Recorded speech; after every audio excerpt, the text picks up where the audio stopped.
me just a moment. We'll get started here.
Yeah, okay, cool. Hopefully it'll be. Okay.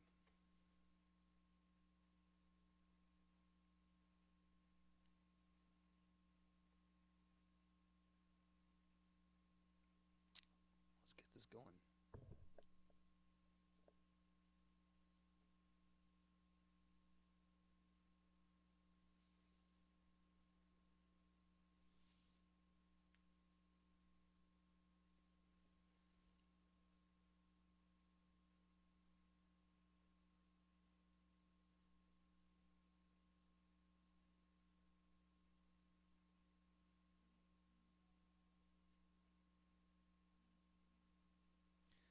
Good morning. How are you doing today? My name's Grady Pruitt. I am the digital artist, and I guess I'm fumbling over my words today.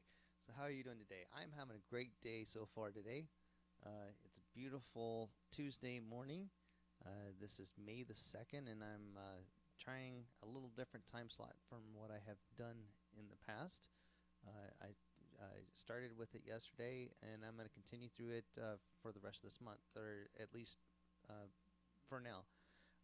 My plan, at least for May, is to be broadcasting Monday, Tuesday, Wednesday. Um, I'll have to see about Memorial Day because I'll have people around here, so that may not happen that particular day. But most of the rest of the time, I do plan on doing Monday, Tuesday, and Wednesday. Monday, I'll do some sort of modeling session. Tuesdays, I'm going to do a session kind of like what I'm going to do today, where I'll do a little bit more of a tutorial style, and if you have questions about how to do something in Blender, I'll try to answer those questions. Uh, but if you don't have any questions, then I'll try to come up with something to kind of show you how to use Blender. Um, and then on Wednesdays, I haven't really decided, but I'll probably go back to doing some modeling or something of that sort. Uh, my plan is to spend at least a couple hours on each one of those sessions. And then one of the things I've been doing a lot lately is making some backgrounds. And so, like, what I'll probably do is after doing the 2 hour sessions, I'll take about a 30-minute break, go for a walk or something, and then come back and create some quote images. So quotes are something that I find helpful for me. I put a bunch of them, come across a bunch of them all the time, and uh, use them as my desktop backgrounds and share them on social media and stuff. So um, you know, my second session of a day, I probably would do something like that. Anyway, let's get started on learning Blender. So um, one of the things I've been doing a lot of lately is these abstracts. And if anybody comes in and you do have any questions about Blender, please feel free to ask the questions. That's part of what this session is about. Nope, sorry, I'm just kind of adjusting things so I can kind of scoot in a little bit closer to my computer here. And Anyway, these sessions are about asking, you know, helping people to learn Blender as a tool that they can use for modeling and stuff. And you know, down here in the bottom, you see a slideshow of my of some of my past work that I've done. Uh, so if you see something there and you have a question about how I did it, feel free to ask, because that's a part of what this is about. If you'd like to see more of my artwork, you can visit my website at gradypruitt.com and see what I'm up to. So yeah, so let's get into a session for today. So um, let's see.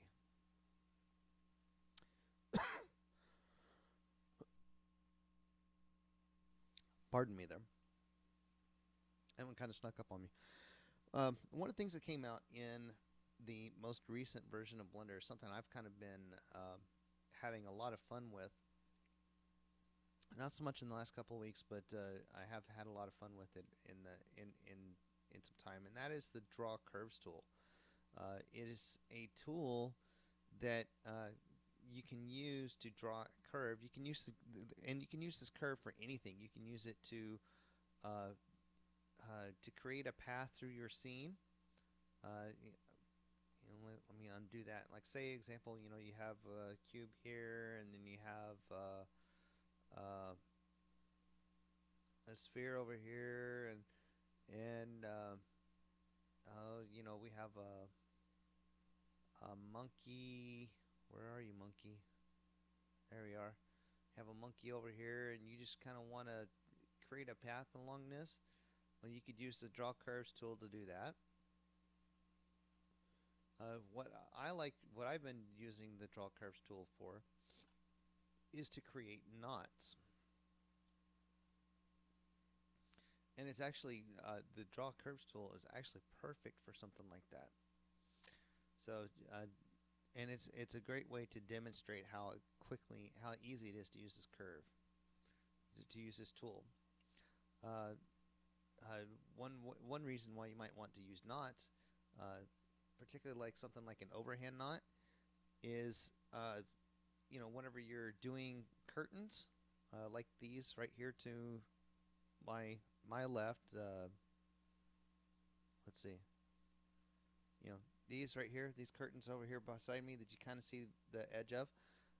When you're doing curtains, one of the things that you might want to do is tie the curtain off to the side, so that it kind of,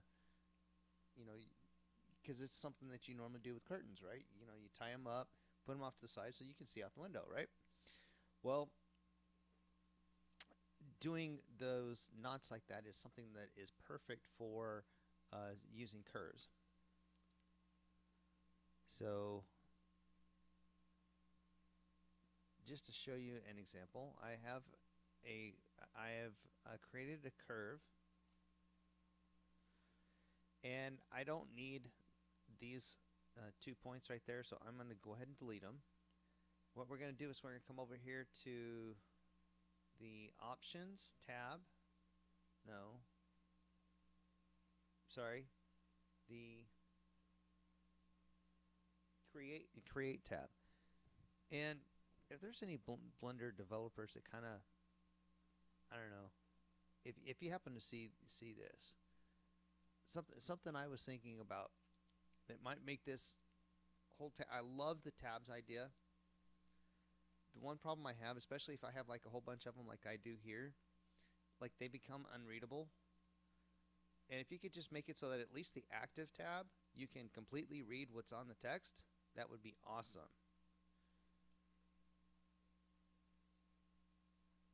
So, yeah. I mean, if you could at least make the one that's active completely readable, that would make it so much easier to try to find, figure out which tab you're on. Anyway, on the Create tab, and this is the one where you're going to normally find, like if you're in object mode, you're going to find your the same things that you would have in the Shift A panel. Okay. So this is basically all your Create stuff. And I'm in edit mode, and then let's see if I'm in edit mode. See, that there it is, right there. Draw curves.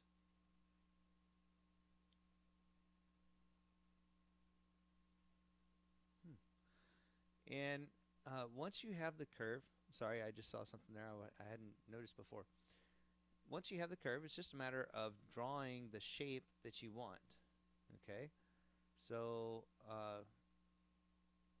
for example, for a knot, I might you click the draw curve button. It's going to turn into the paintbrush, and now you just draw your curve shape. So I want it to kind of get a little bit of a pretzel shape here. Uh-oh, I right clicked. That's why that did that.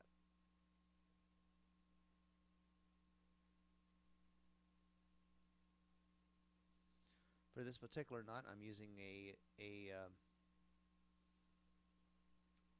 um, kind of a pretzel shape, and that particular knot is the overhand knot. I got to tying knots whenever I was a scout, so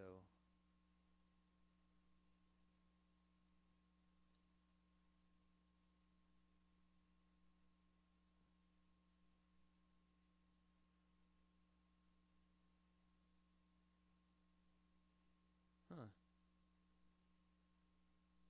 I just checked out this other tool that I've found, and it just basically is. It's basically like the same thing. It created the same shape. It just did it with a simpler curve, and that was the Curve Simplify tool. So, and it doesn't destroy the original curve. It just creates a new one. So that's interesting to know. I did not know that. But that might actually make this job of creating knots a lot easier. So, uh, whenever you're creating a knot, uh, at this point, it's basically just a matter of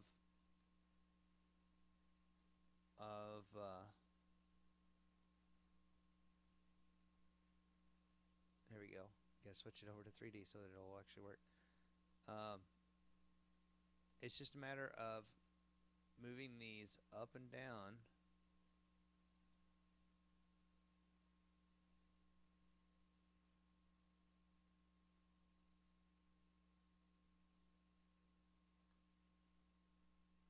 So that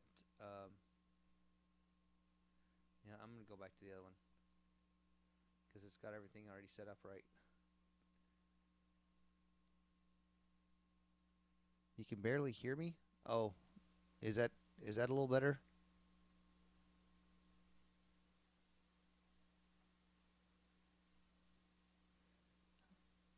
Sorry, I didn't notice somebody there. How you doing, Mr. Fizzy? Is that iFizzy Panda?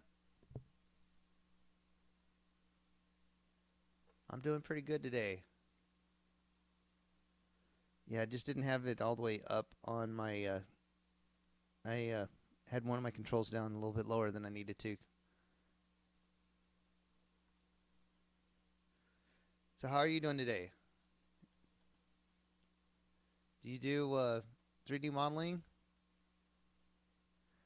Um, I just was talking about something uh, on Blender. I was kind of actually gonna do like a kind of an ask me anything type of session. So like if you had a question about Blender, I just was kind of talking about the draw curves tool as something to do while I was waiting on anybody else to join me. So this is a new tool that's in Blender 2.8 and I'm sorry 2.75, 2.78. That's the most recent one uh, that's the most recent one is the 2.78 and so you trying to use micro displacement or are you trying to use regular displacement maps? Like, are you trying to use the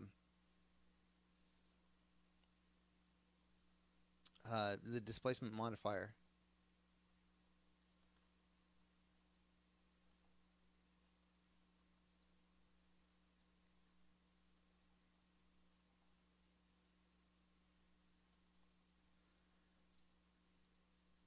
I'll admit I'm not like a complete expert on everything in Blender, but I've been using it for a while, so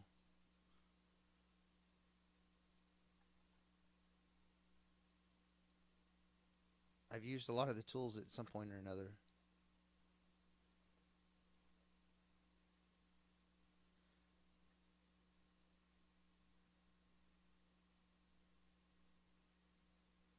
Plugging a height map into the displacement node.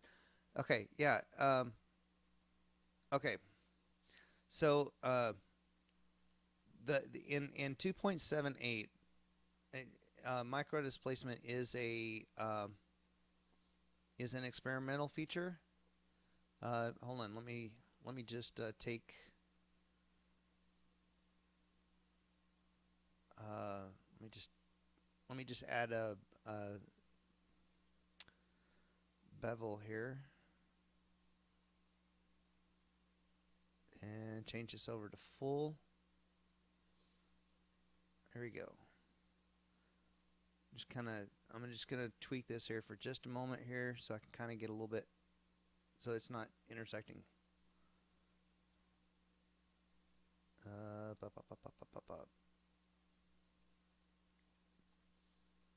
There we go. We got an overhand knot. How's that? Okay, so and let's see.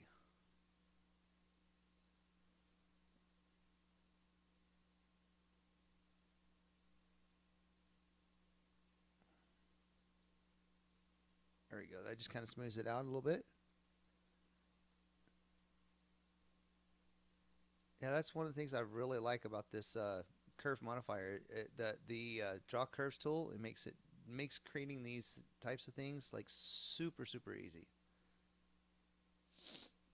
And this is like useful for, like I was saying a minute ago, for like tying curtains and stuff like that.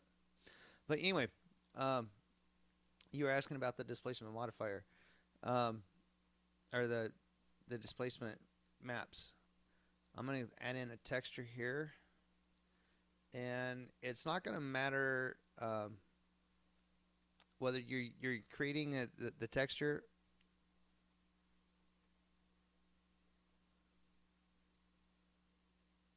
Yeah, it doesn't matter if you're developing the texture from procedural textures, or if you're using it from a map. Let me see. Let me just. I'm going to put in a procedural texture here real quick. Just kind of give us something to work with. But it doesn't matter. Like it doesn't matter if you're using it from a map or from a procedural. Let me see. Oh, this was kind of cool the other day. Let me do this. Oh, come on. Select those, move that over, and let's throw in I'm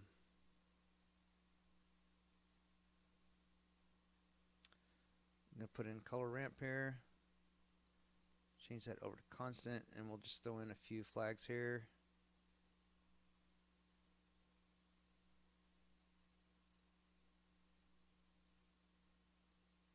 And let's see, let's throw in one more. Nope. Let's get another white one in here. There we go. Just kind of have something that we can work with here. Just to kind of show you. Oh, it helps if I put that on.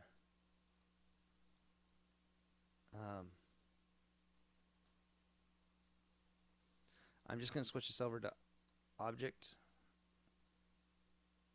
just so that we have something there to work with. All right.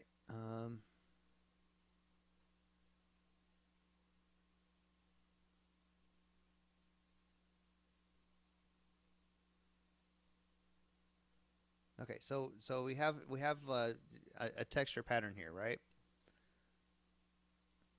And let's see, just so we can see things a little bit better. Let's crank up our lamp here. Okay, so this is just a texture pattern here, right? And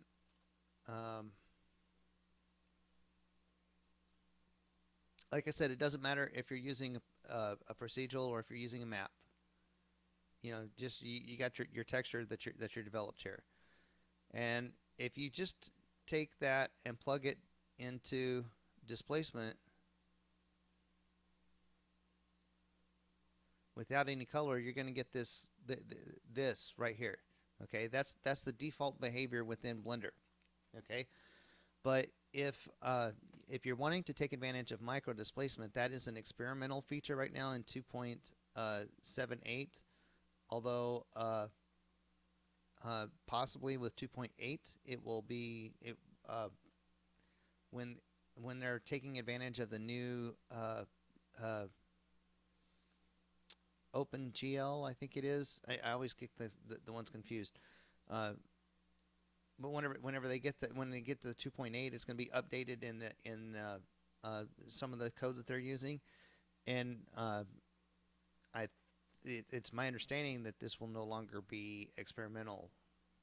We'll see. But what you want to do is on your render tab, you want to change the feature set to experimental. Okay. You want to make sure under your modifiers that you have a subsurface, and you want to set that to adaptive. And then on your materials tab, under settings, right here it says displacement. You need to make sure and set that to true. Now it kind of disappeared, partly because it's got to rebuild everything. And so if I just take this into edit mode, take it back into object mode,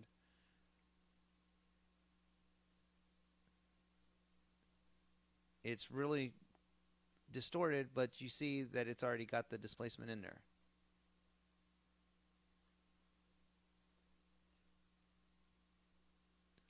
And you can control how strong that is by adding in a math node, changing that to multiply.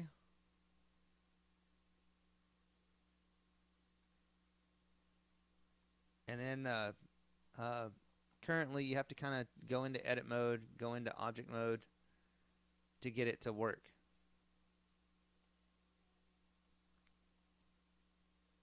To get it to update.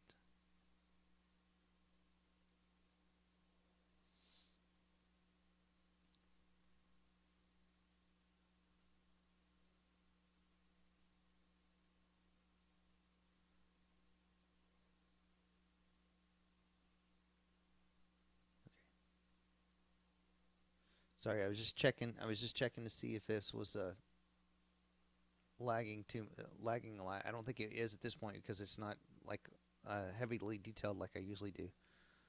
Sometimes, actually, on a lot of my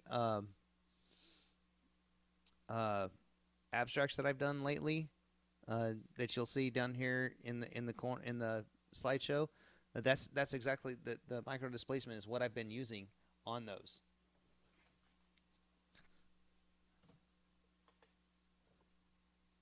So I've been using it a lot. Do you have any questions about that, or?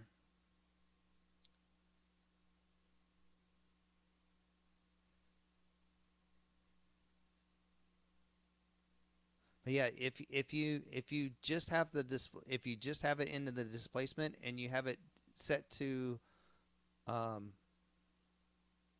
bump, which is the default, you're gonna get just the shadowing, but it's not gonna actually displace the surface.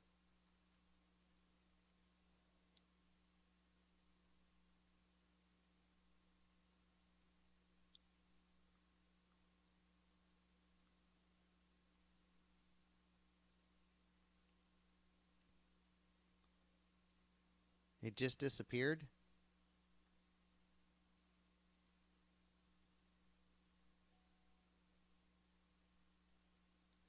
Yeah, you have to in in the current version of Blender, you have to essentially, it's kind of like you have to basically tell it to update the BVH. So basically you have to go into edit mode and then jump out of edit mode into object mode to get it to update so that it will show the displacement within the viewport. But you can also, like I said, add in a uh, add in a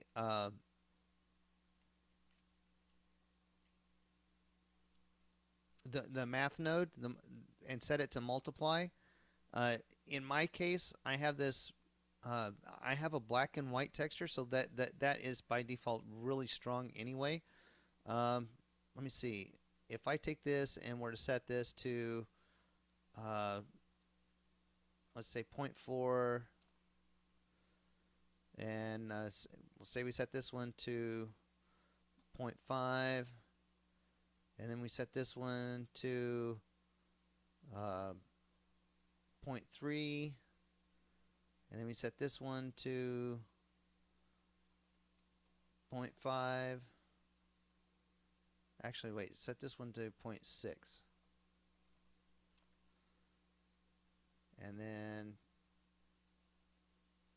we'll do another one at 0.4.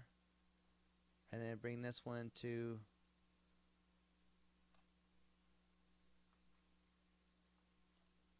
0.5. And then if I were to let it update, it's going to be a lot more muted on the bump texture. And the way that you can increase the effect is by changing the multiply node. So if I change this to, say, a value of 2,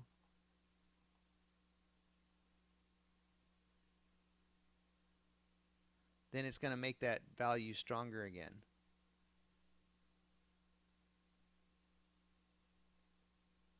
Does that make sense? And I've been, like I said, I've been using this a lot with my stuff lately. So that's one reason I know how to do that. I've been doing that a lot with the abstracts that I've done.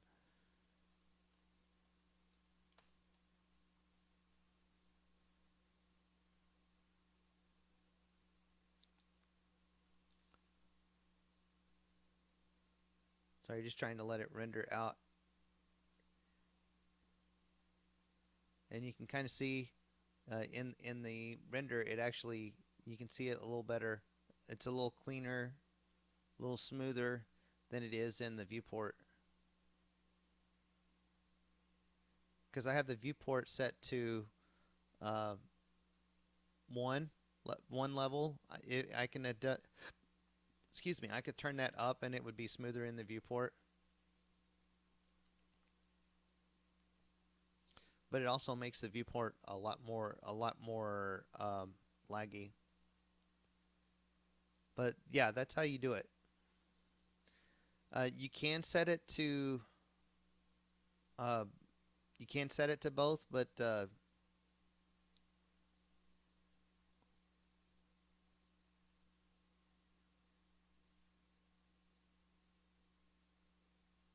yeah, from what I can see, it looks good.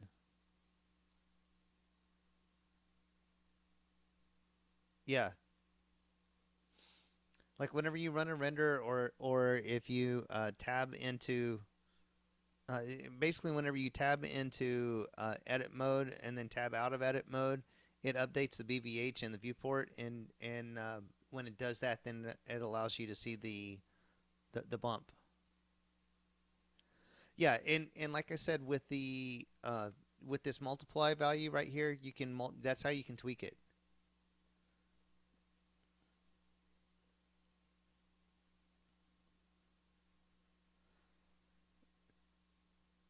I can turn it, I can make it stronger by turning it up, and I can make it weaker by turning it down.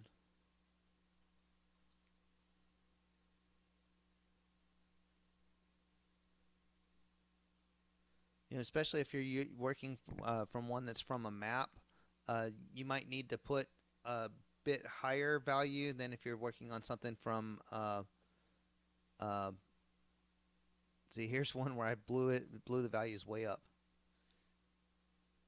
and you see how much it changed it. Um, but if especially if you're working from a displacement map, you might actually need to set that up a little higher, like around two. Uh, if you're going to be working from a black and white, like I was initially, um, where like it's either black or white, like you would get from procedural textures, then you might actually need to reduce this value to maybe even something like a 0.05 to get it to balance correctly. And then, like I said, the other thing you could do is you could actually take your if you have a black and white from like a procedural texture, you can actually do like I did here and actually make it more of a grayscale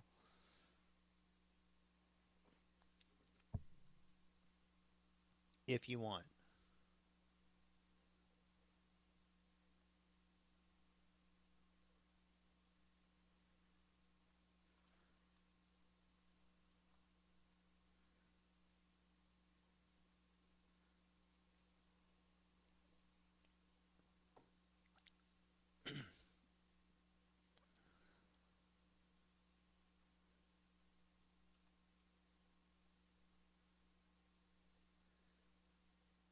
And see, like I used a procedural, but where I have all this procedural stuff. If you use the color ramp instead, I mean an image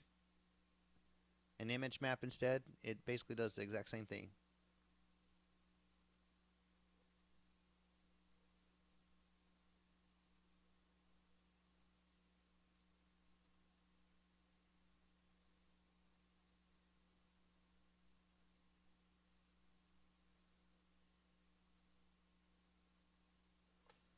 Let me see, where did I go with my node?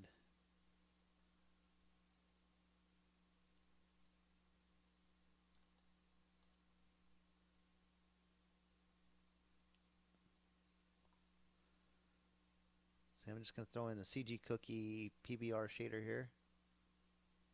Thanks. Cool. Yeah, if you have any questions, feel free to ask. If you see on my right down here, I've got a little slideshow going on of some of the stuff that I've done. So if you see something in there and you have a questions about how I did it, feel free to ask. These right here that it's showing right now are some sculpts that I did. Um, it's my turtle.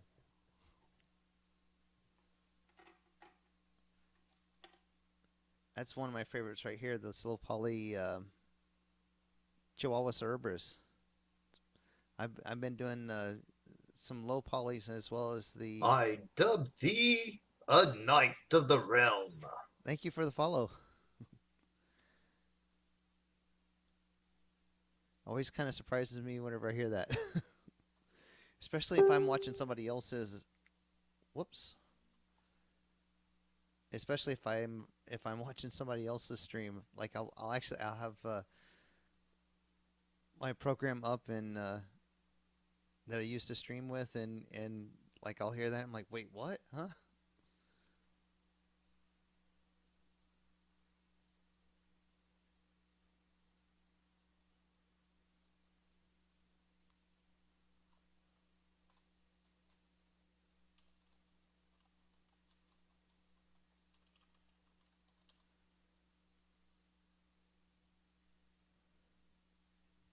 You got a bit of a stretching.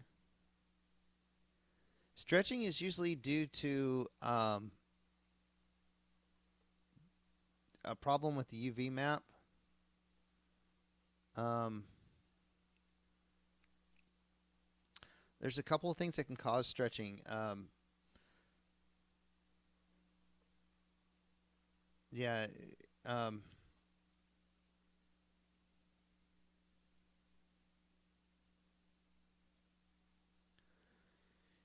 um, did you?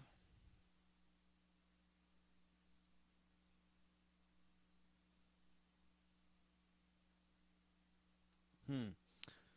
Um,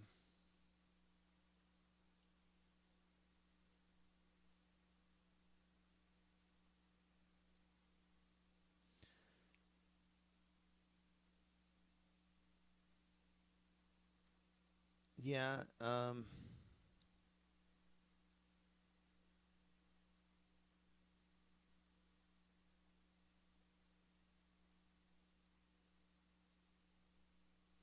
You're using projection from view. Um, is it like a flat surface or is it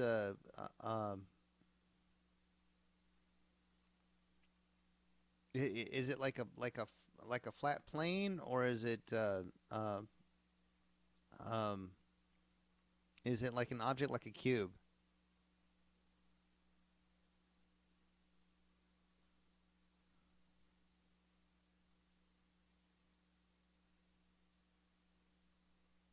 It's a flat surface. It shouldn't. Uh, all right.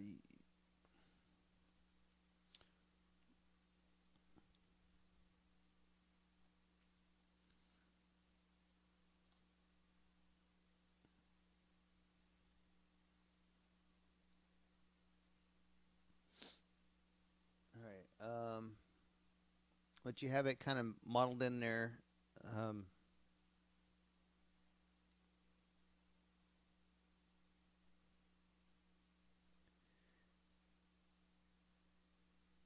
Trying to think of what could.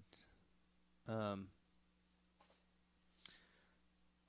because usually whenever you're getting stretching, um, hold on, let me see.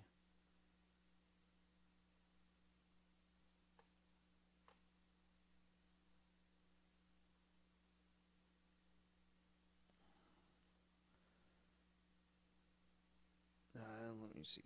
Control T.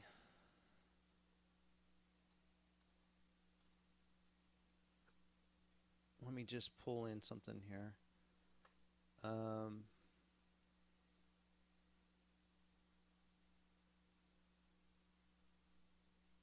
oh,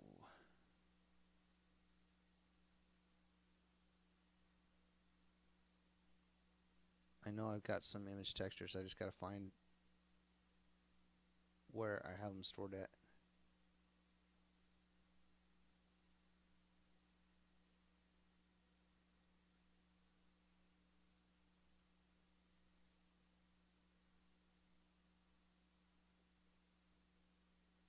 Okay, here we go.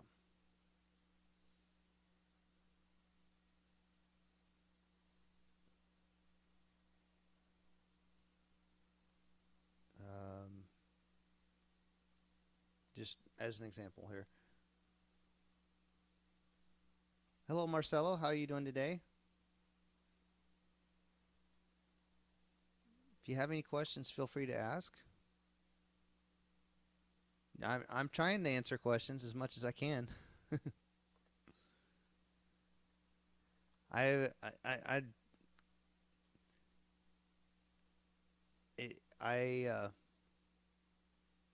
I don't feel like I'm a quite a Blender expert, but I've been doing it for a while, so I feel like I know quite a bit.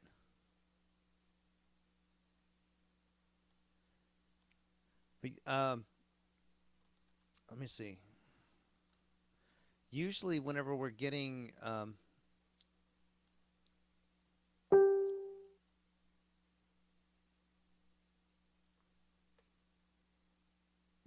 usually whenever you're getting um, hold on.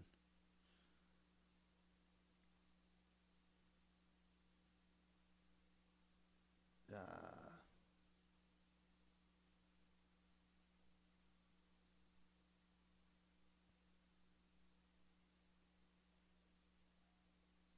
I don't want to do that though.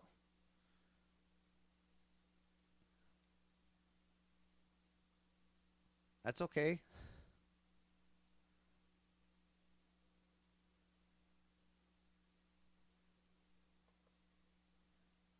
Usually, whenever you're getting stretching, it's something to do with the way it's unwrapped or um,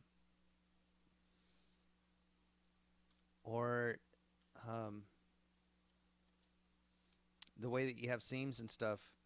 Um, Hold on, let me see here. I'm just gonna do a quick unwrap here.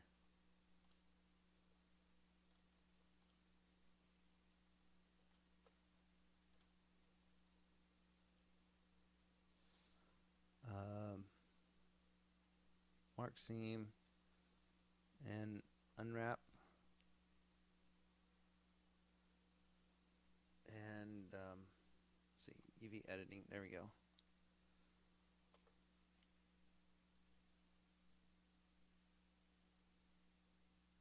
Well, I didn't mean to go that way.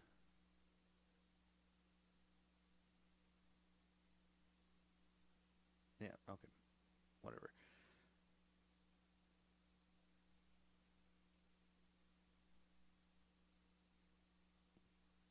Controlling these windows can be hard sometimes.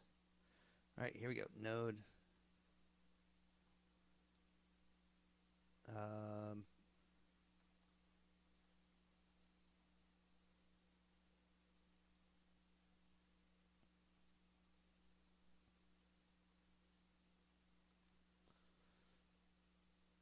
and there. Okay.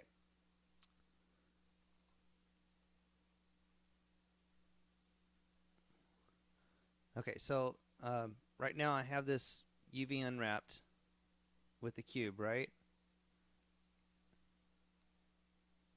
Um, well, I just was unwrapping this cube real quick so that I could show you. But usually I just kind of did a quick unwrap with this cube.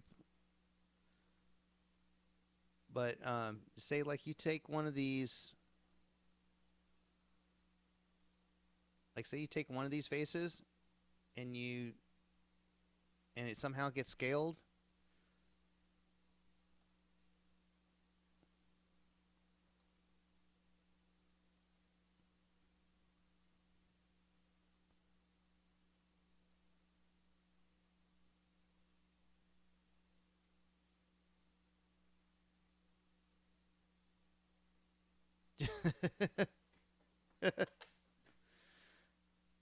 Yeah. That's one thing that can cause some, if you scale it one way or the other, that's one thing that can cause pinching and stretching. Um, having too many, having a pole with having a pole with too many vertices too many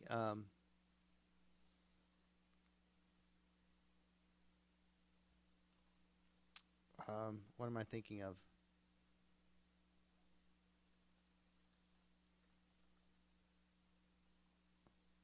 Um, like if you look at the Suzanne model, like it's mostly quads and stuff.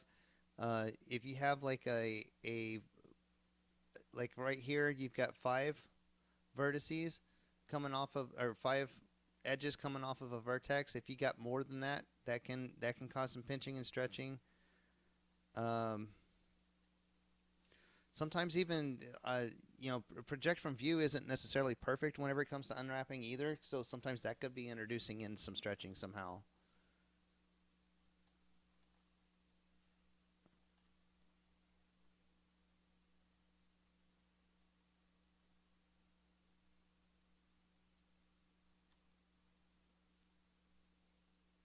So if I took Suzanne and project from view, and then if I look at this in texture mode, it's not completely perfect either. So I don't know if maybe that might be a part of.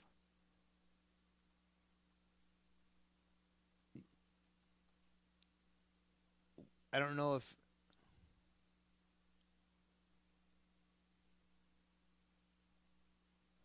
Yeah, I'm not sure. Like if you have a flat plane, I'm not sure why it's getting some stretching if because it shouldn't be if it's a flat plane.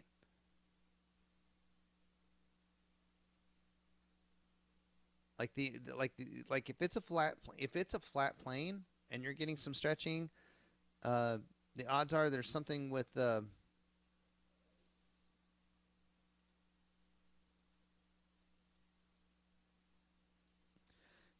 After you did the unwrapping, did you go in and add in any vertices or add any edge loops or anything? Because that can sometimes affect it.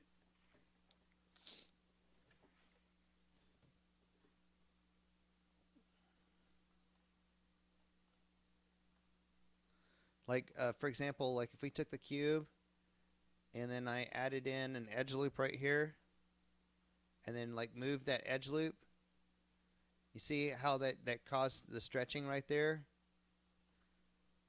Like I don't know if maybe that might be a part of the problem.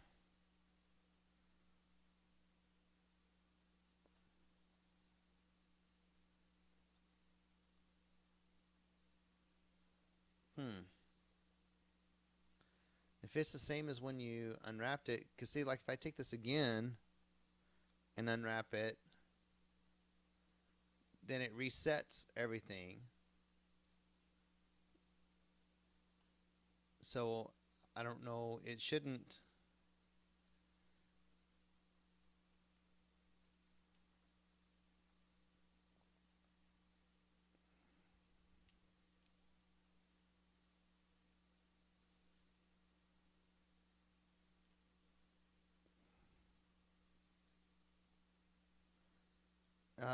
Yeah. Hold on. Let me.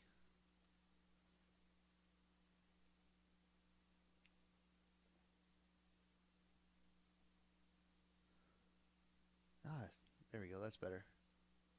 I can actually see the image. Okay.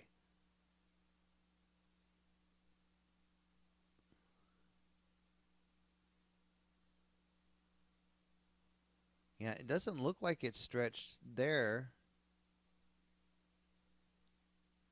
but wait, it's getting some stretching right there. Why is it getting stretching there? So around this curve, it looks like it's fine. It's just whenever it's finishing the curve that it looks like it's getting stretched.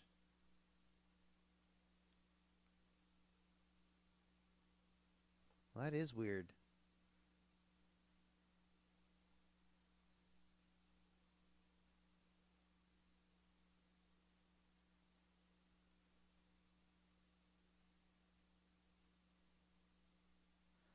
I wouldn't think so. Um, if your mesh is even, let's see. I'm not seeing I'm not seeing anything that would cause stretching. If it's just a flat plane there and that's UV unwrapped, I don't see why that should be, because it's not looking stretched here in the UV map. And when you look at it in texture view, it's not stretched.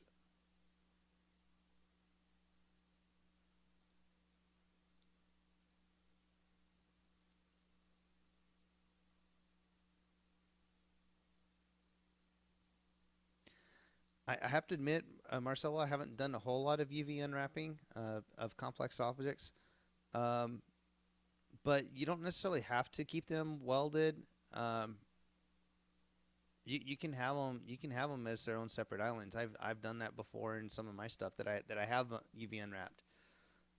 It just kind of depends on what it is that you're trying to do. If you're trying to do like an organic, um,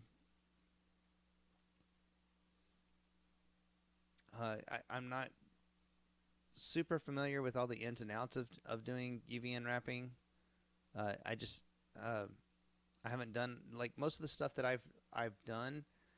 Um, I haven't really needed to have really complicated UV maps, and so like just unwrapping it maybe with some separate islands has been fine for me. Um, yeah, like Fizzy Panda said, it's kind of like imagine like um, a folded piece of paper, or like if you're dealing with clothing, where would your seams normally be in a shirt? They're going to be right here along the shoulder. They're going to be around here around the arm. There's going to be one here along the sleeve. There'll be sometimes there's one along the side. You know, just kind of be aware of where those seams would be naturally if it's something that would naturally have seams. Right. Right. In something like a shirt, in something like if you're if you're trying to place seams on something like a shirt, it's not going to matter if you have those islands, because like sometimes if you have a pattern on a shirt, like sometimes like the patterns don't exactly match up from one piece to another. So it's not necessarily vital that it matches up within the UVs. Uh, on something like a person where you've got texturing across a uh, when for something like a person where you're trying to uh, do a skin texture, maybe it might be a little bit more important to have it match up. Um, but yeah, like Fizzy Panda said, it just kind of depends on what your needs are.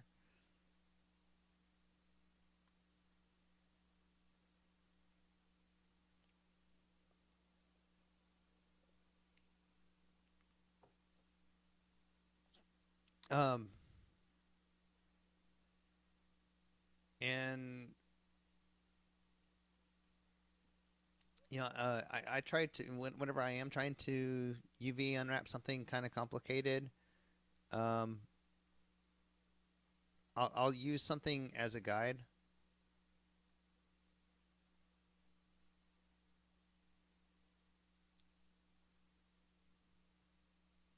Use a UV grid checker.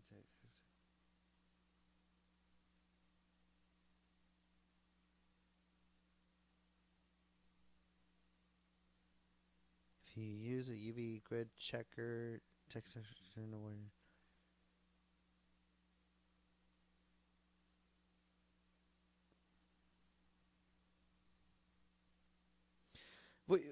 once you have it unwrapped, it doesn't really matter where you place the islands within the map. In fact, a lot of times you'll see uh, uh, um, because the map itself doesn't care where the texture is or where it's going. So, you could have a piece of the ear way over here, but the side that matches it is going to be on the other side of the map. Uh, the map itself doesn't matter. It doesn't matter where the UV islands are within the map itself. The map is just a guide of where the texture is going to go. It's basically like imagine like a map of a city. Like a big city like Dallas Fort Worth. We used to have these things called Mapscos, where it's a great big book that has a bunch of different maps, and it's like you might have like an individual piece of a map, and to get to the next part of the map, you might have to go several pages away.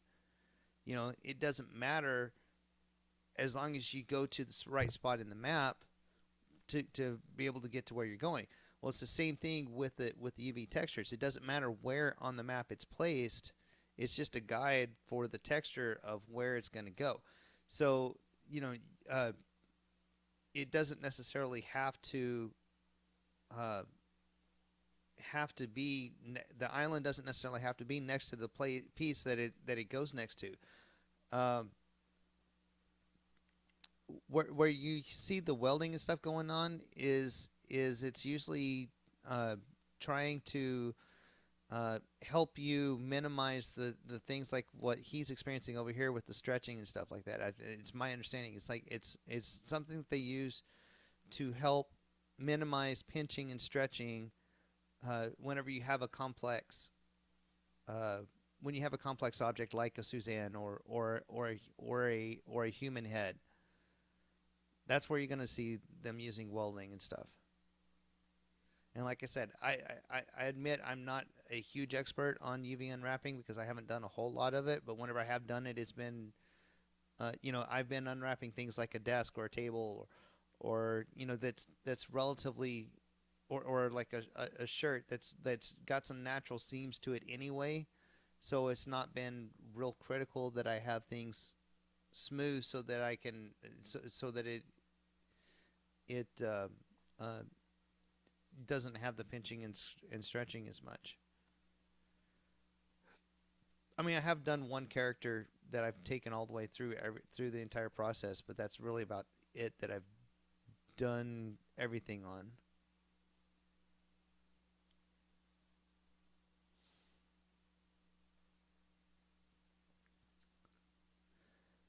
In Panda, at I'm looking at this and I'm not seeing why it would have the stretching. It's kind of weird because it looks like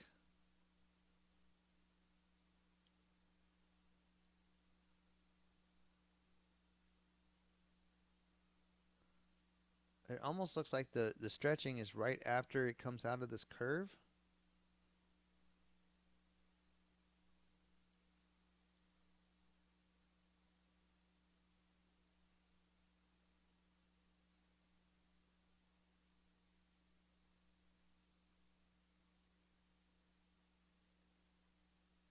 Yeah, I don't know. It looks like,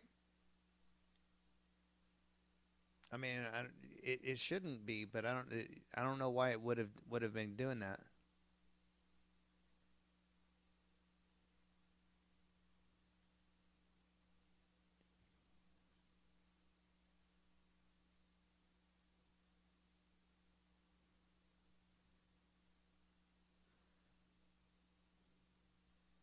Yeah, UV unwrapping is just like a it's uh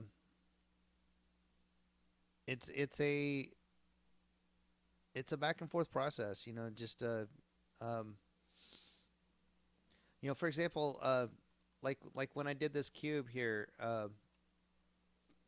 it's a fairly simple object. So I just did the four corners and unwrapped it like a T,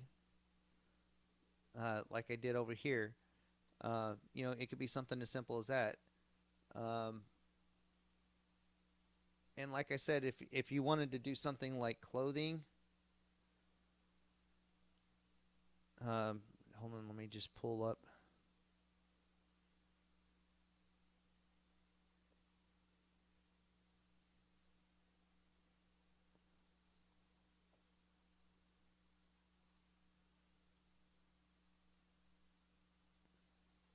Don't matter which one of these I pull up. Um, when like if you're doing something like clothing, I've got seams here on this shirt. Like I said, exactly like where I have seams here. You'll have one around the collar, you'll have one around the arm. The arm band right here. You'll have one along the the the thing. If you're doing something like I said, if you're doing something like clothing, uh, just where would seams naturally fit be anyway. You know, um, like with pants. Uh, if you look at your pants, you've got one on either side. You got one along the inseam, and you know, uh, you really don't need much more than that. Um, you may maybe one right down the middle.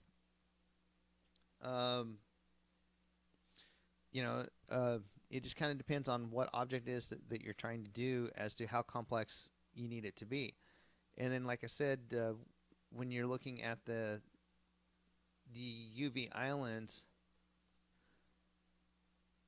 see, like it doesn't matter where the pieces are in relation to each other. It's just a map anyway of a general idea of where it needed to go.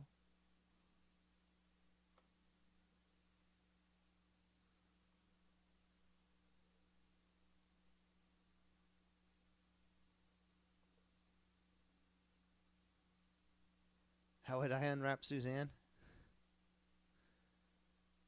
That's a good question.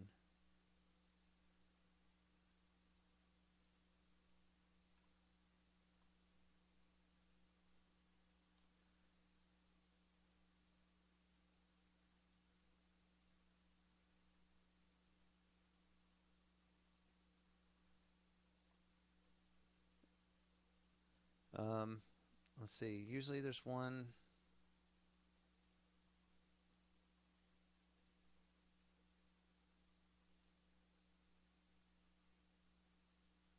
Unwrap Suzanne.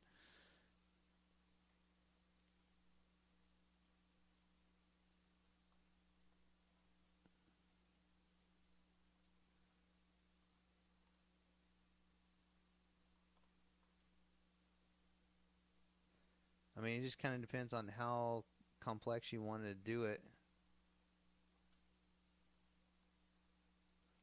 Not that one, no. Nope,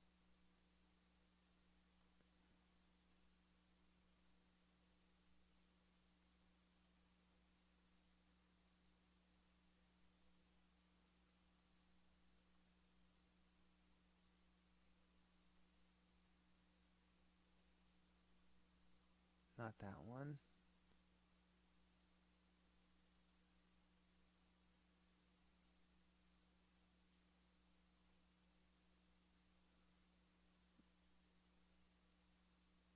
Like I said, I haven't really done a whole lot of unwraps.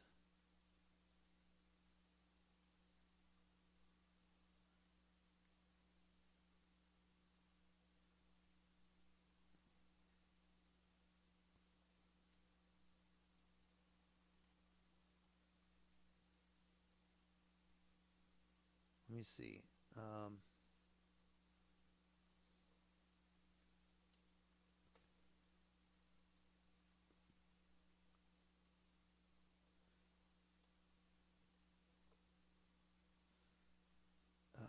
ba, ba, ba, ba, ba.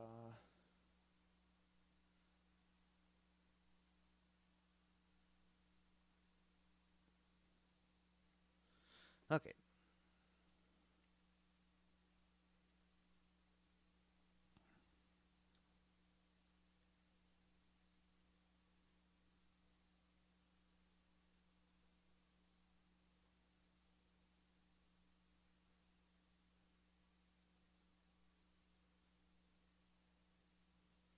Oh, yeah. I suppose it helps if I give that.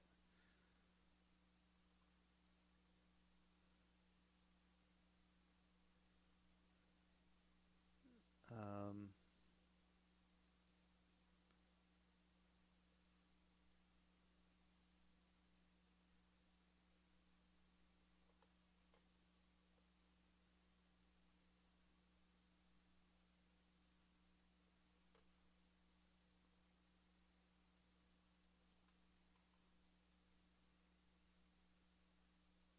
there we go.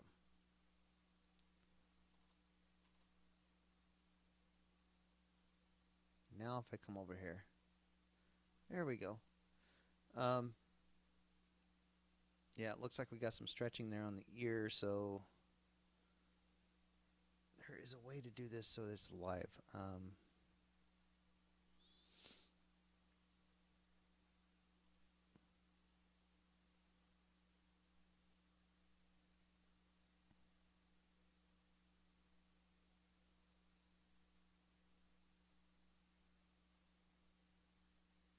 Yeah, and it's okay actually. Actually, for the nose, it's okay if you get a little bit of stretching here in the nose because if a lot of times like the uh, um, you'll see them stretch the nose just a little bit uh, because it's one of those areas where you actually see the pores a little bit more so than some of the others.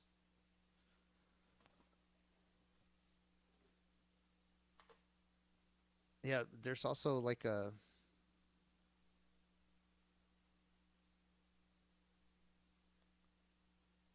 let me see.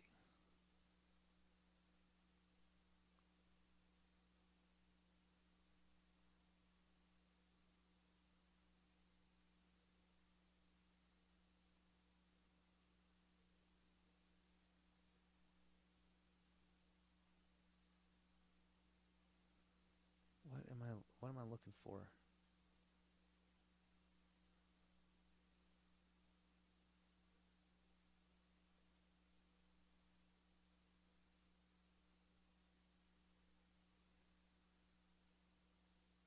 There is an option pin keep in sync.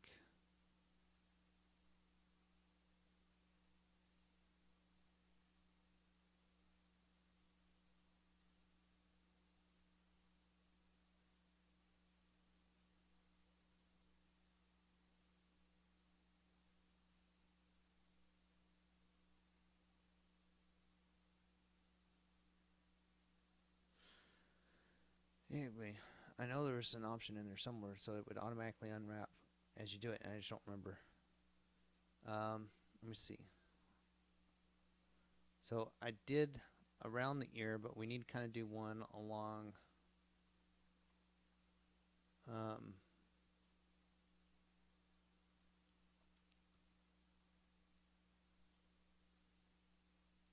Kind of like along the ear.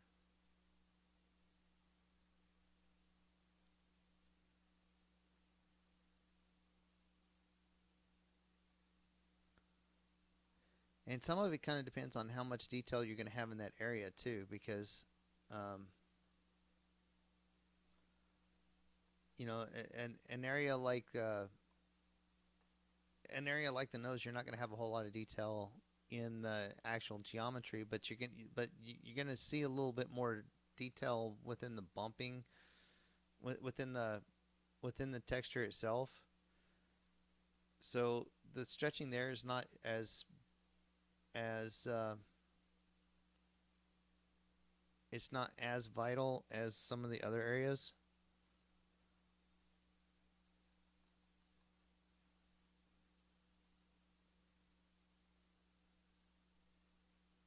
See, I can see I've got some stretching here on the ear. Like for the most part, like it's actually that whatever I did in the first place actually did pretty good unwrap.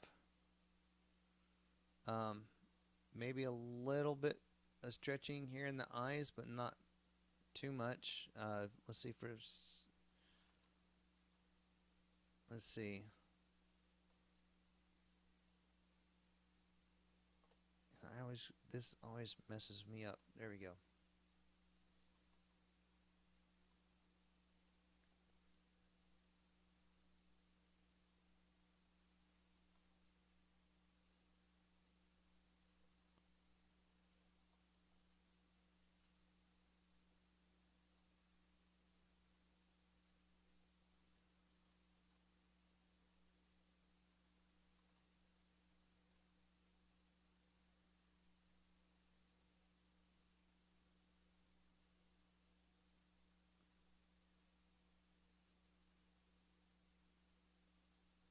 It kind of helps the eyes a little bit. Um, the eyes themselves, I think, are separate islands. So, like I said, a little bit of stretching here around the nose isn't going to hurt. Um, where I'm really seeing a lot of stretching right now is in the ear. Oh, I did the one ear. I didn't do the other.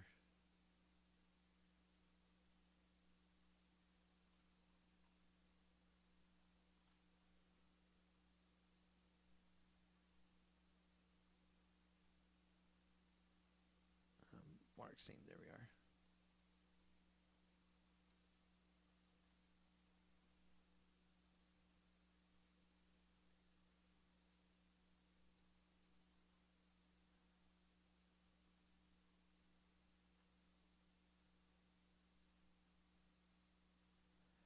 Um, as far as strategy,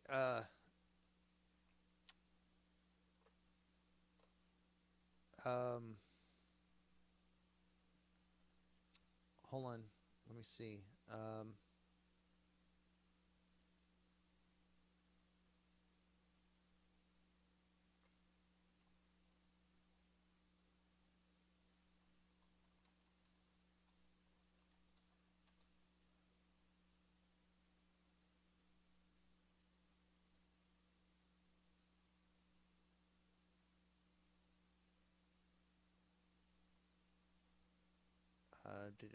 Hold on. Let me see if I can find a good one here.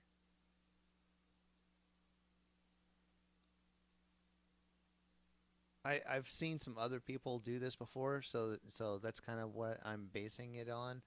Um, but um,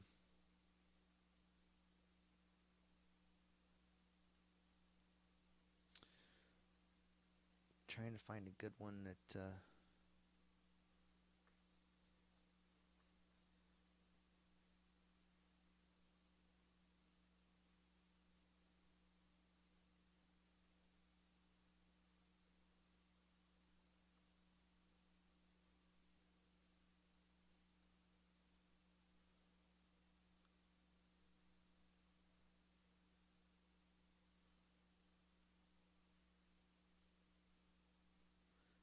Basically, uh,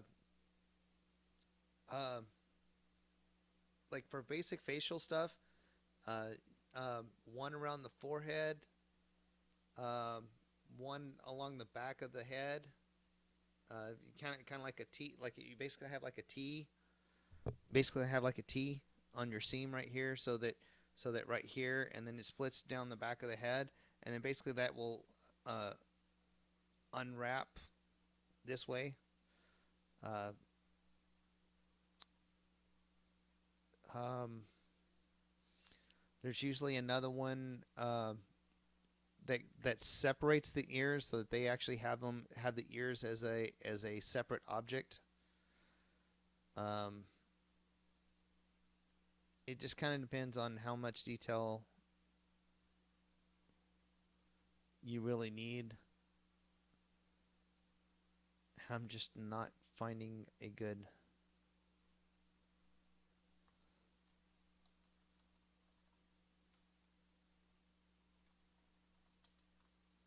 Let's see. Um, yeah, I guess this one is as good as any. Um, hold on.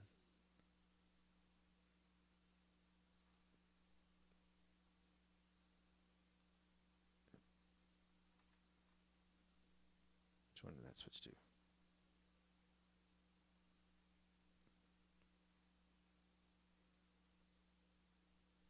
All right, all right. So that's this is kind of like the strategy I'm using right here, where it separates the ears.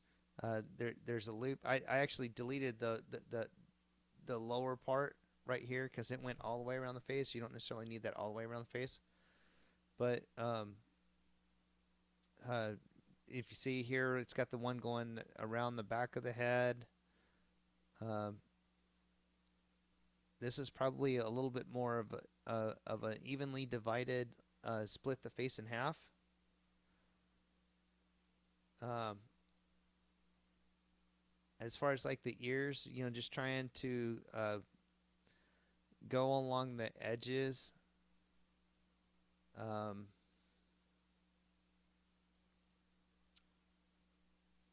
See, like right here, you have one along the back edge of the ear, and then there's like one that goes around the ear to separate the ear, so it's a separate part.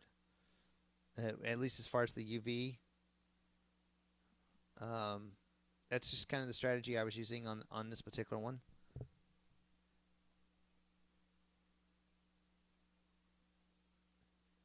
Sure, no problem, Fizzy Panda. Um,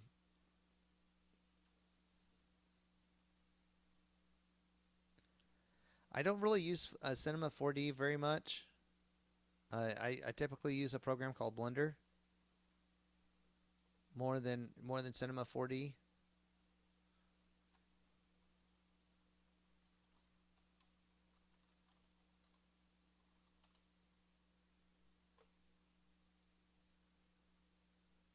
Let me see here.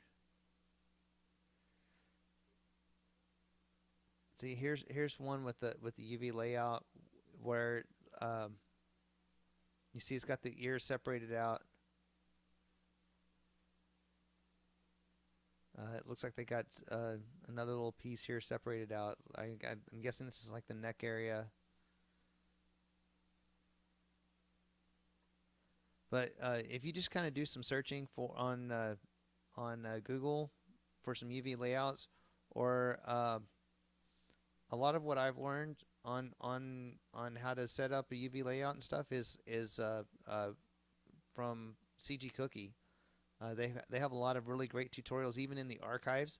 There's a number of tutorials that are in the archives simply because they're on older versions of Blender, but that doesn't make the information in them any less valuable.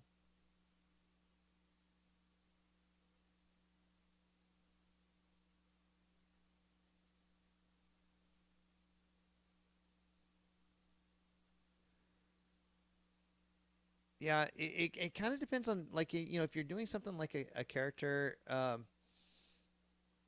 as long as whenever you're doing the checker texture, As long as it's relatively even, um, and whenever you do your UV mapping, you want to give a little bit of a bleed edge to your UV map. As long as you have that, you're probably going to be fine.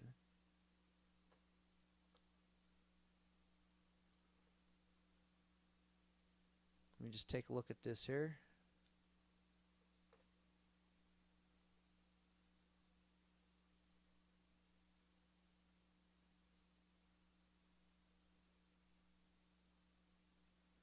It looks pretty good. The muffins here, um, something seems a little off on them, and I not quite sure what. Excuse me. Um, but I like the detail in here.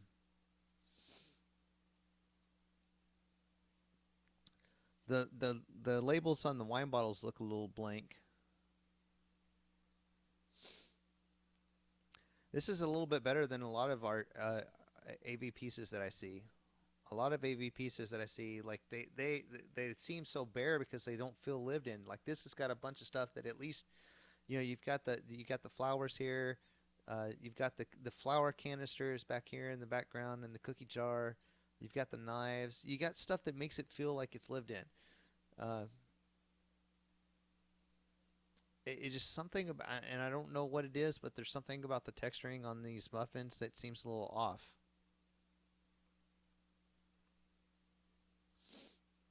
It seems too smooth. Now that I'm zooming in on it, okay, come on. See how smooth they look, even though I'm zoomed in. How smooth and even that looks. An actual muffin.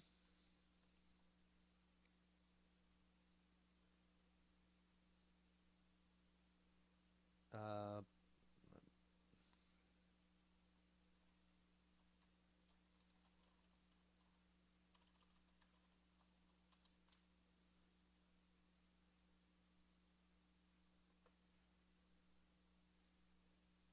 See how that's not smooth at all. And even if you were to zoom in, um, there's like little fine bumps and stuff. Even you're seeing the kind of the lumpiness in there throughout, but you also, like, if you were to zoom in, you'd see some little fine little bumps and stuff in there as well. And um, I know, like, from a distance you're not going to see a lot of that detail, but I mean it's like having that in there. If it's not there, you're going to notice it.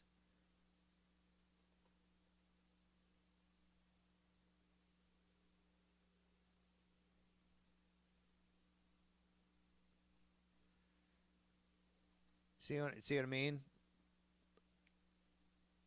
Like you really know, like you can tell just by looking at it that something just feels off, and you just can't, you know you might not necessarily be able to pinpoint that that's exactly what it is, but I mean, for the most part, it looks really good.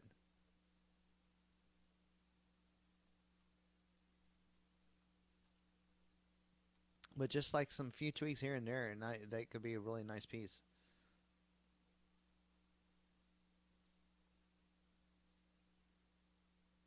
Got the nice little soft glow coming in from outside.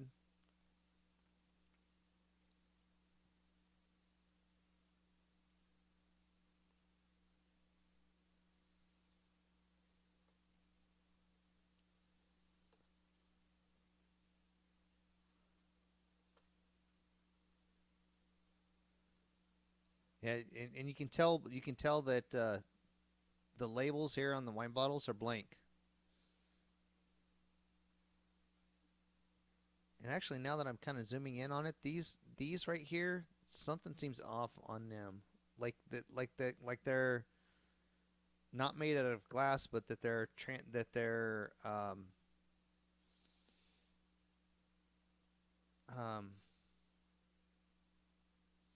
it almost looks like a volumetric cloud, if that makes any sense, as opposed to like being a glass bottle there. And I don't know, it may just be that there's not getting any sort of light on them to reflect to make it look like they're glass. See, like here you can see these look like glass. But the wine bottles, this wine bottle, like the red, I don't notice it so much. But this white over here, it almost just looks like, um, it just almost looks like a cloud. I dub thee a knight of the realm. And I probably wouldn't have noticed it if I hadn't zoomed in on it, just to kind of look at the labels. So, like, I would give your wine bottles some labels. You know, even if it's just like even if it's just a fake winery or something. You know, just um,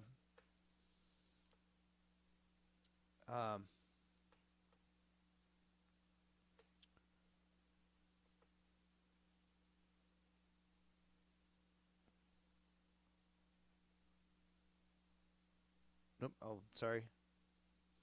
I got. Whoop. Sorry, that's from earlier. Thank you for the follow, Marcelo. I was kind of looking at something else, so I didn't quite get over to see who it was.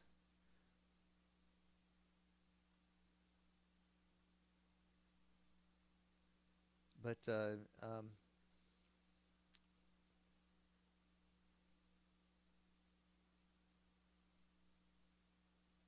where did I have that?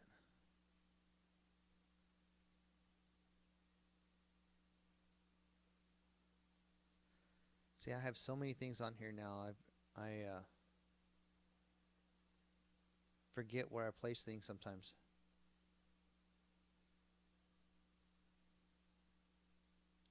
There's that from that scene, but where are the other files from that?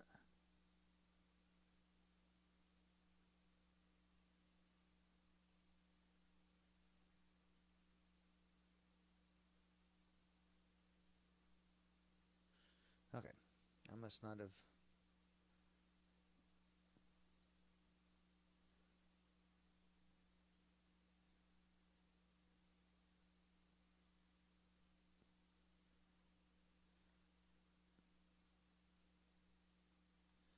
See, like here in this scene that I have right here. Hopefully, it won't be too. But as it comes into as it starts clearing up here, you can see that I've got some labels here on the wine bottles. You know, and it could be a made up winery like I have on these right here. But uh, you know, it's one of those things that it's a small detail, but it'll help.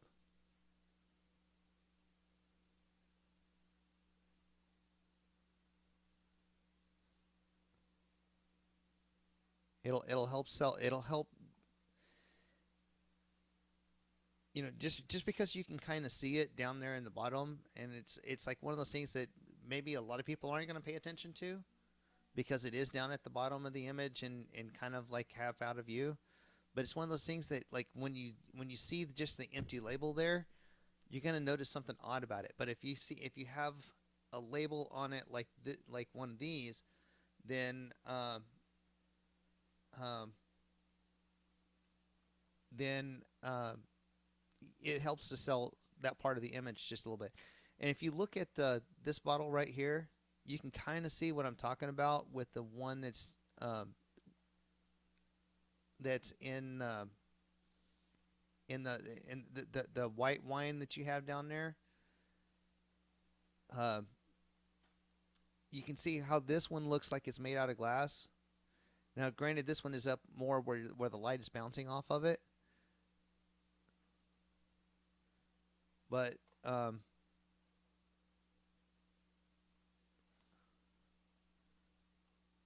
me see.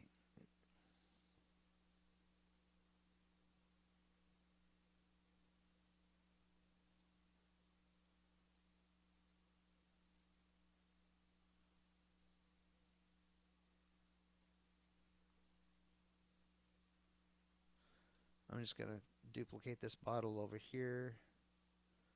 Let's move it to here.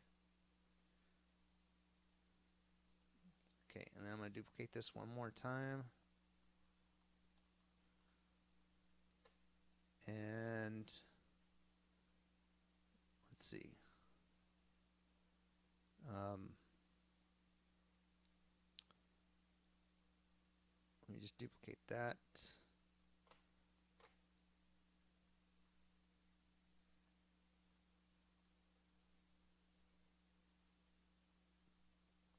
Let me just pull that out of there.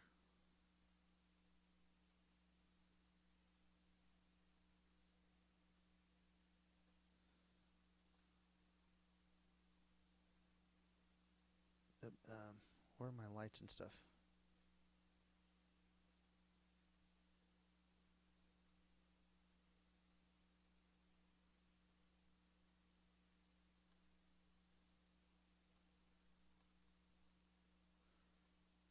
Make sure I have them over there too.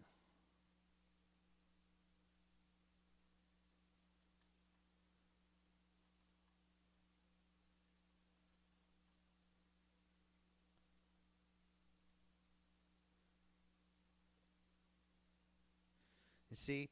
Okay. Now, I have this a little bit more exposed, but you kind of see what I'm talking about here. How this one is looks like it's made out of glass, whereas this one over here, almost like, from a distance, it may look like a wine bottle, but as you kind of zoom in on it, you can kind of tell it's like almost like a volumetric cloud, and that's almost the effect that your wine bottle has. It's not exactly like that, but I mean, it's almost the feel that it has.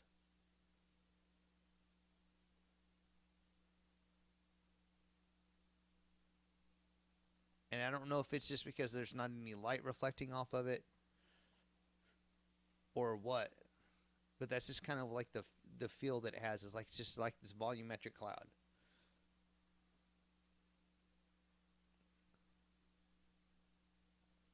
But don't get me wrong. I mean, overall, I like the scene. It's got a lot of great potential to it. It's if you just kind of tweak the texture here on the muffins and you kind of see if you can figure out how to fix that so that it kind of doesn't look so much like a volumetric cloud, and then add the labels on the wine bottles, I think you have a really good image here.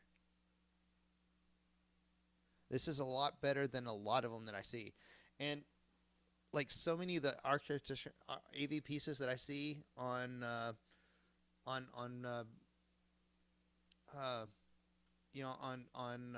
Facebook and on Blender Artist, uh, like an awful or on some of the other sites where they have images, like so many of them like don't even have this much detail in them. I mean, like some of them like they don't even have the plates. They don't have the knives sitting over by the sink. They don't have the canisters in the background or the cups. And it's like you've got stuff in there that makes it feel lived in. And that is a plus. I mean, that is spot on. And I think that's the one thing. That's what makes a lot of the AV pieces that you see. That it makes them feel sterile. Makes them feel like they're, when it makes them feel bare, whenever all that stuff is not there. And it's like yes, it's a lot of work to put all that stuff in, but it makes the scene feel so much more alive. Makes it feel so much more lived in, like somebody actually lives there, than if you don't have any of that stuff. And you're well on your way to a really good image. Like I said, you just kind of tweak do those tweaks, and I think it'll really help to sell that image.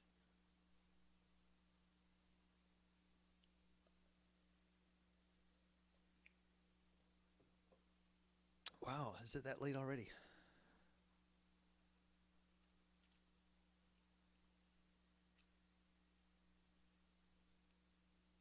I'm having so much fun here. I didn't even realize what time it was.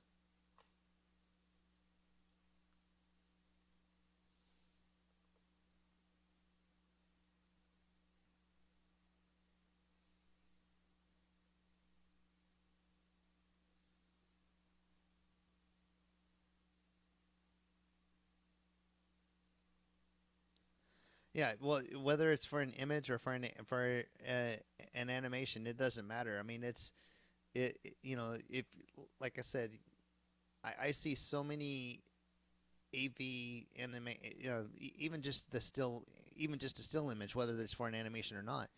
I see so many of them that are um, um, try chest instead of points. Try chest. I see so many of them, like I said, that don't have them. They don't have the little uh, bread basket thing back here. They don't have the spatulas on the counter. They don't have the cups in the background or the coffee pot. You know, all these little things like they kind of help and make you feel they lived in. Are these books over here by the window? Because if they're books, like giving them some sort of texture would help too. Um, you know, like make one make sure that one of them's obviously like a cookbook or something. And if one of them actually, well, I mean, I guess you could have some that are smaller like that. But yeah, that's another thing I would do. If those are books over here, I would definitely give them some cover, and I'd probably make at least one or two of them a cookbook. There's a photo frame. Is that what the is that what that is here on the counter next to the muffins?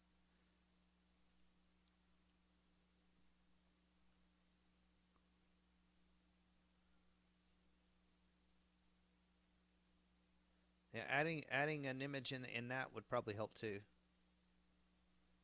Because I would have thought that was an iPad or something. Well, maybe not an iPad, but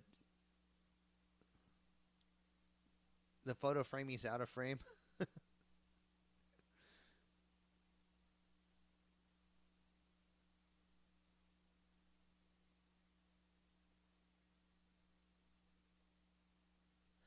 If this is going to be an animation, one thing I don't know if you have one in here or not, but um, over here by the stove, one thing you might do is if the stove has like a little crossbar on it. Um, okay, that's what I was thinking that was a tablet. Um, if the stove, like if there's like an oven underneath it and it has like a little handle to open the oven, like put like a little hand towel or something on there, or or maybe even like a little hot pot holder or something up here. I mean, I know you don't have anything on the stove, but maybe something just laying here by this, either like a hot pot holder or a towel or something, just kind of like in that area.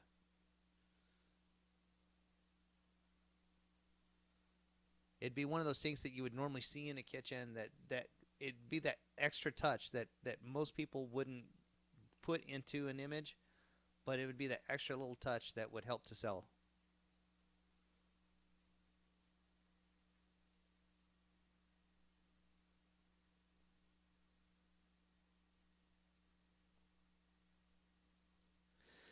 You know, Marce- Marcelo, the biggest difference between doing something simple like you're probably used to doing and something doing something complex like this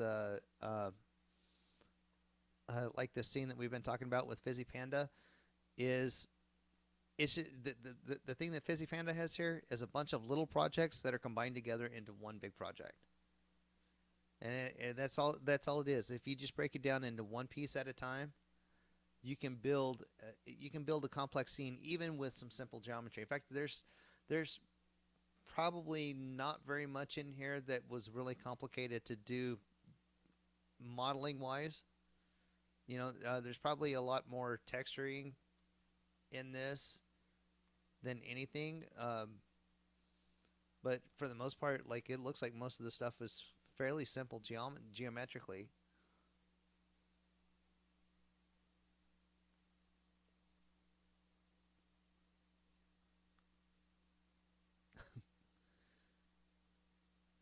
You know, one thing I'm noticing here on these glasses now that I'm kind of taking a look at it, Um, I think the size proportion might be off on them. Um, I could be wrong, but they kind of seem a little off. And you want to be careful about having really thin stems. Uh, the stems feel a little bit thin as I'm looking at it. That's a common mistake with wine glasses in particular. Oh, okay.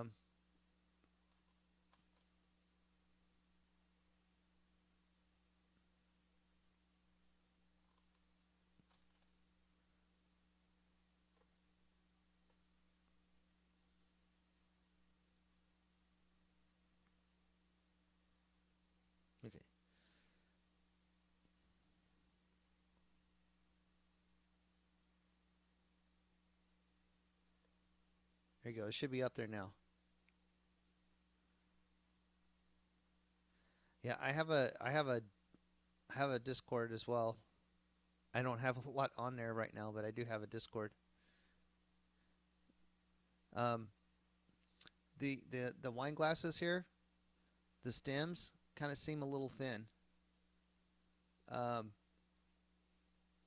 and it's a common mistake. In fact, it's one that I made quite frequently in the early days of my modeling. But these stems seem a little bit thin. Like it's not going to take much, um, but they do seem a little bit thin, and the size comparatively seems really small. I mean, like the size that you have right there looks like it's going to be like based on the scale that you have of everything else, they almost look like they're about this tall, maybe a little bit taller, but not much. Um, like if you look right here, you see how these glasses are kind of in the foreground, and yet these cups here in the background seem like they're bigger. So these glasses need to be closer in size to these.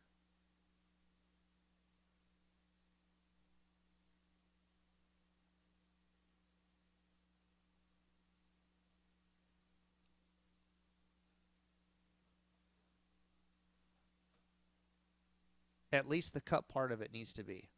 And that actually could help a little bit with the thin stem, but I would probably thicken up the stem just a little bit too.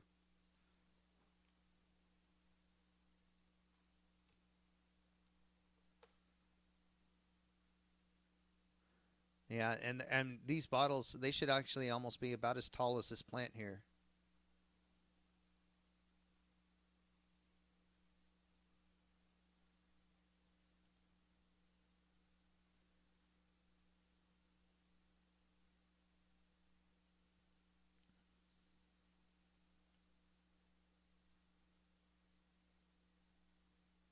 I mean, it's just like little nitpicky things, but it's one of those things that like I said, I didn't notice it at first, but then like as I started thinking about it, as I started looking at it, I'm like, this just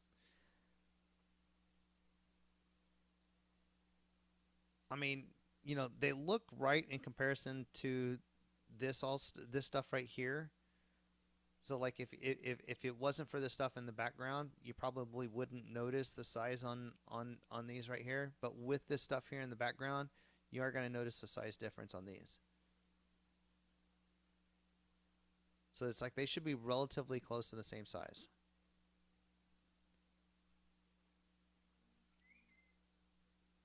And one thing that'll help with that is if you look on um, right here, the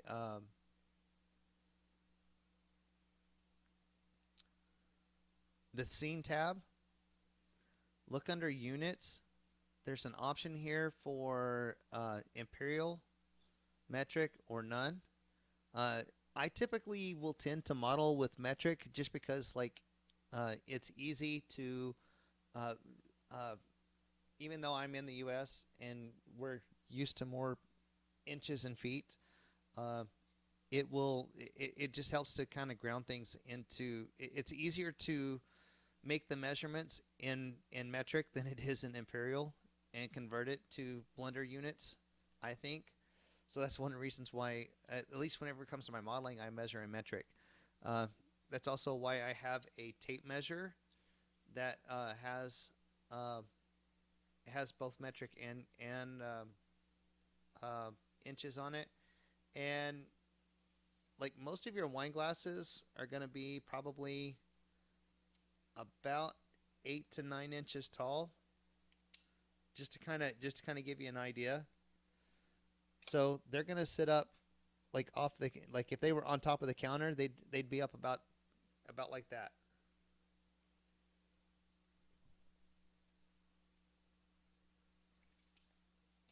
I know it's kind of hard to see what I was showing just a second ago, but having a tool like this can be really helpful.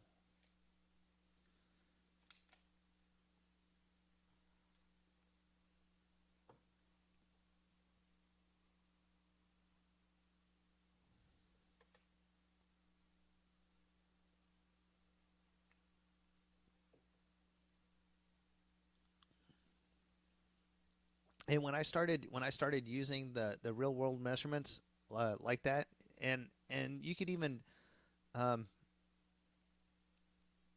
like whenever you select an object, it'll tell you over here.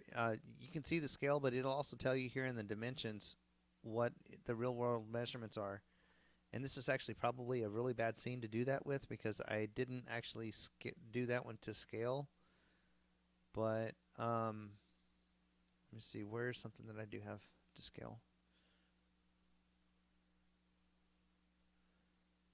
Because I did start modeling stuff to scale.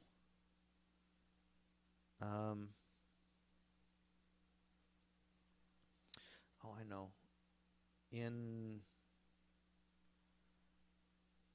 this one right here, my time change.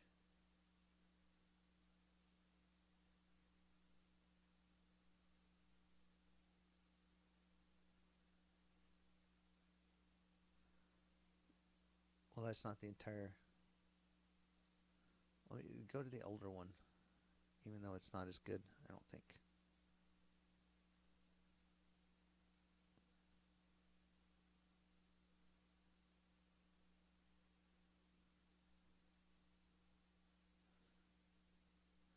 Okay, there's a lot of detail in this scene, but this one's done a lot more to scale, and it shows.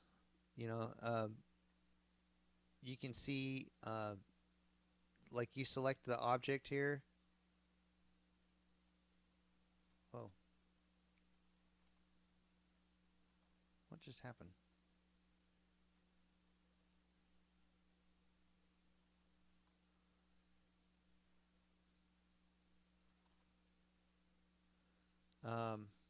Let me see.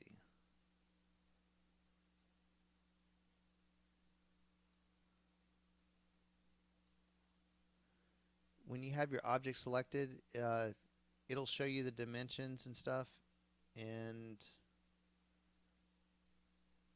it'll base it off of what you have in your presets here. So if I set this to Imperial, you can see that this dresser here is not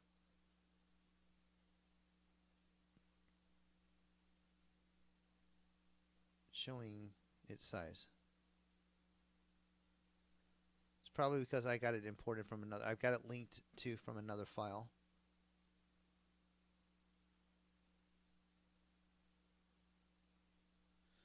Okay, so let's go to that file.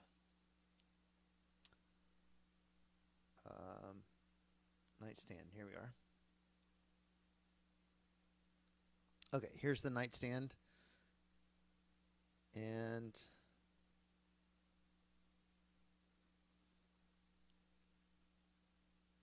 this one, I'm pretty sure I did to scale because I remember scaling it.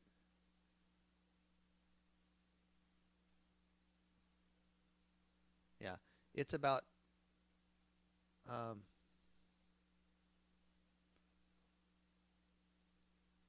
It's about 3 feet, 2.5 feet high, and that's actually about how high it is. This is actually based off of my actual. Uh, Absolutely, Marcelo, no problem. Um, this is actually based off of my nightstand that I have in my bedroom, and uh, uh, it helps to measure things to get them to real world scale because when you do them to scale, then it's easier to fit them into a scene and piece them together like what you have with your scene. So you might go through and just kind of check the overall scale of stuff. Make sure that uh, if you have a scale set for the actual room itself, make sure that everything else within the room is fitting to that scale. So, um, uh, like the plants, the muffins, like most everything seems like it's fits in the scale, but the wine bottle and the wine glasses down here, upon reflection, are definitely like out of scale with everything else in the scene.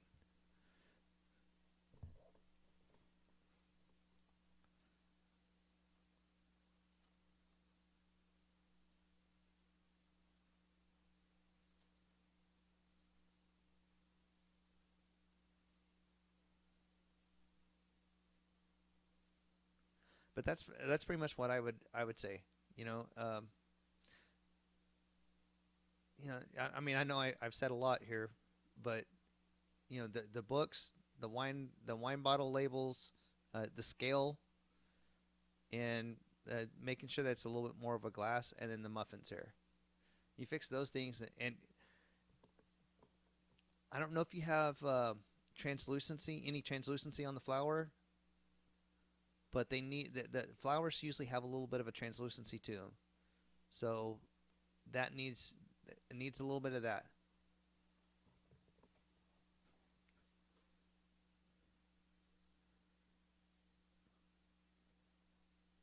Yeah, and and like I said, the flowers need just a little bit of translucency to them because plants have translucency. Even if it's an artificial flower, like they're gonna be thin enough that you're gonna see a little bit of something through it. So I mean, for the most part, it looks really good. It just that little bit of translucency would help sell them, I think. But overall, I think you have a really great image. Uh, Probably a little bit higher sampling whenever you do your final video rendering, just to kind of clean up these shadows and stuff here in the background. But for the most part, it looks really good. And I'd say great job on what you have so far.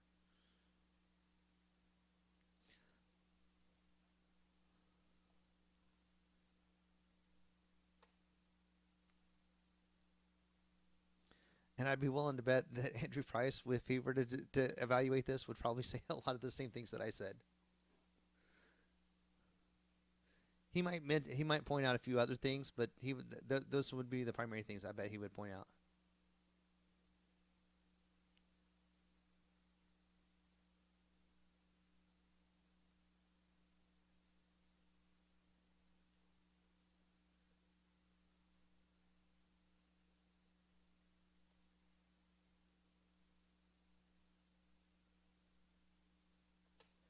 So anybody have any other questions?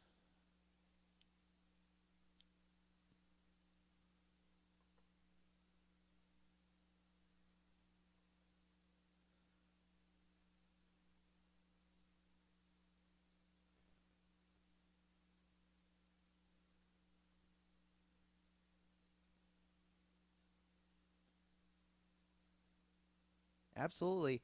Uh, my plan is to start doing more of these types of sessions on every Tuesday morning. So um, I'm here. I'm my plan right now is Monday, Tuesday, and Wednesday. I'm going to be doing some modeling of my own stuff. or Monday, Tuesday, Wednesday, I'm planning on streaming. Monday and Wednesday, I'll probably be working on some of my own projects. Uh, Tuesdays, I'll be doing some tutorial sessions like this. Uh, and then, like, I'll do that for a couple hours, and then I might take a little bit of a break, and then come back and do uh, uh, a session where I'm doing a quote image. Um, some of okay, some of my tutorial videos, like this session, I might save over to YouTube just because like it could be useful to people. Uh, they are also available as VODs here on Twitch. Um, um, some of my when I'm working on some of my own stuff, sometimes I'm listening to music that won't let me just save it to Twitch to YouTube, and parts of it will be muted in the Twitch VODs. So I haven't really, you know, depending on what I'm listening, if I'm listening to music um, or not, if I'm not listening to music, I'm not gonna have any problems saving it over to YouTube. So like since I wasn't listening to music this time, I can save it over to YouTube without any problem. If I am listening to music, that might affect what I'm able to save over to YouTube. So some yes, some no. It just depends.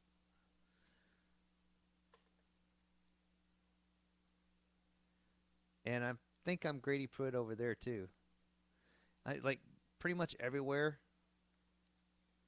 Let me see if I hit the right one.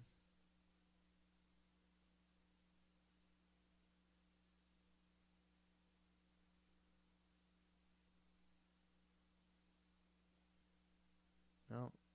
Okay. Yeah, pretty much everywhere I'm either Grady Pruitt, Grady Pruitt, or Grady P, or some variation thereof. So if you wanted to follow me, I'll probably post most to Facebook and Instagram as far as my completed artworks. Um, but I can be found these other places too.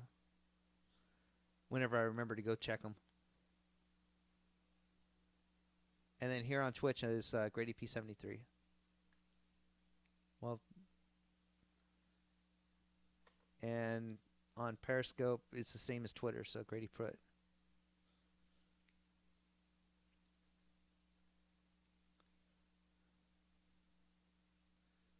Thank you, Nightbot. But I wasn't really working on a project this time.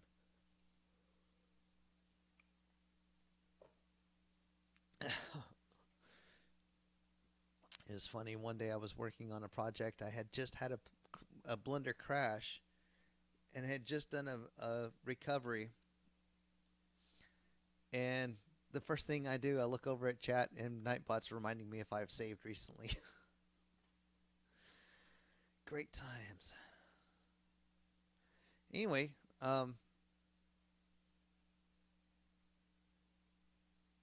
yeah, I'll check it here in a little bit, Marcelo.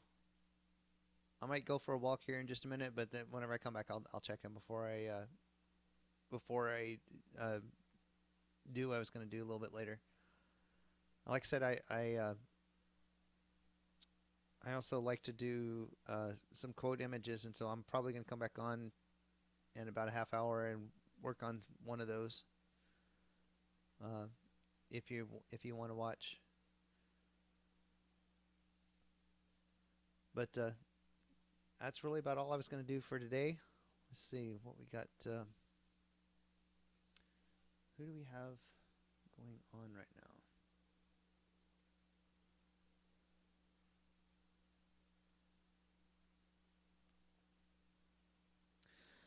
So, um,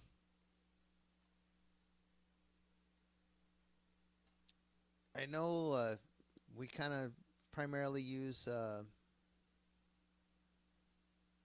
Blender, but that doesn't mean that other softwares can't teach us some stuff. So, let me see.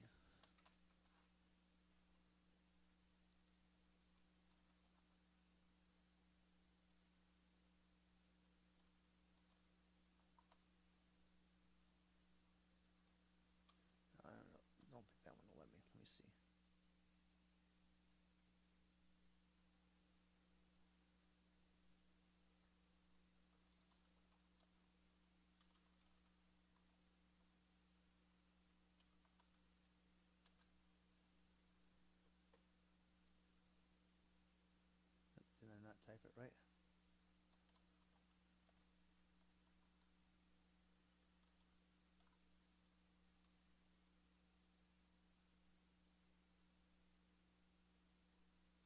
Nope. Try that again.